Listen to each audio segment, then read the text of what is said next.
talk about the obvious. Against some tall, wide receivers, you're going to have to face the challenge it is. Yes, they've got big wideouts, can run, catch the ball well.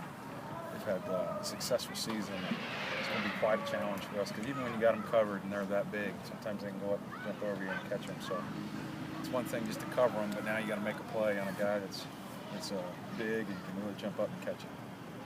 Are they any different whether it's Franklin or Mock at quarterback? Offense doesn't change. I mean, they still run the same offense. Both the quarterbacks are very good players. I look at both those guys as guys that could be starters on, just about any SEC team. So, not much changes. How much of a challenge is it for your line to kind of go against that offensive line that's created a bunch of holes and really kind of set the pace for their team? Yeah, quite a challenge. Those guys are very, very good blockers. And, most of the guys played last year were young guys, and now they're, developed into good veteran players, and it's going to be quite a challenge for our guys. Was Bud receptive to you guys moving him around and kind of trying him in different places? It seemed like his first 2 years here, his head spun sometimes because he was playing so many different places. Is that, it makes him more valuable, obviously, but what are the, Well, Bud is such a good player, that you want to try to put him at the point of attack. He's just so dynamic.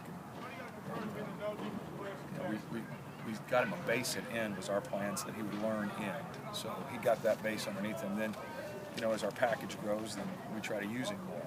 And actually, Bud probably has the least amount of missed assignments on our football team. Bud is in the right spot the majority of the time, and therefore is one of our most effective players. Is it surprising, given how much you're asking him to do, that he has so few? Or is... Well, it's not surprising because I think that he's a smart player. I think he's a very smart player. He's a very smart person. So I wasn't shocked when he's able to be successful doing that. How would you evaluate the defensive backs just as a whole this season?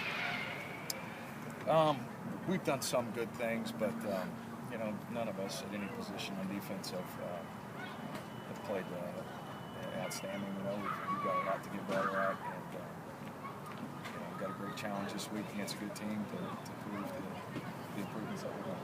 You and Mark have been part of some prolific turnover teams. All the way going back to Wyoming. How frustrating is it to look at one interception over the course of Yeah, it's tough. You'd like to see those guys finish more plays and make more interceptions. But like Coach Stoops says, we just harp on the process, and hopefully the outcome will be there. As of late, we're seeing more and more of Khalid Henderson. Talk about his play. Khalid's played good for us. He's been involved in our nickel packages. Some of those teams that we played earlier in the year were more big sets and pro-style offenses, and Trayvon played more. He's bigger and more talented for those type of offenses. And Khalid is, skilled more in coverage, and so he's been involved more because we played these teams that have been more spread. Is Jason's injury affecting his playing time at all? Jason's the same situation as Khalid or Trayvon.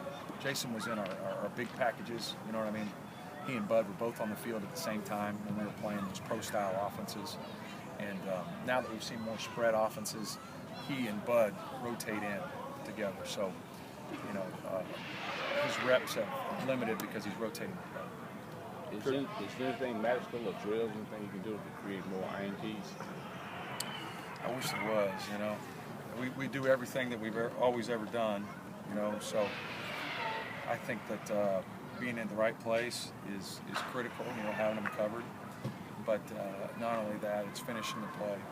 We got to finish the play. We've had our opportunities to catch the ball, and we just haven't done it. Coach, when you're playing big offenses that average 40 points a game or somewhere around there, do you set week-to-week goals like we only want them to score 2 touchdowns or stuff like that? Yeah, we set week-to-week goals on where we want to be, and but each game is different. You may win a game 17-10, or you may win it 45-42. So once you get the tempo of the game going and you see what the matchup's like, then, you just got to do what you can on defense to win the game.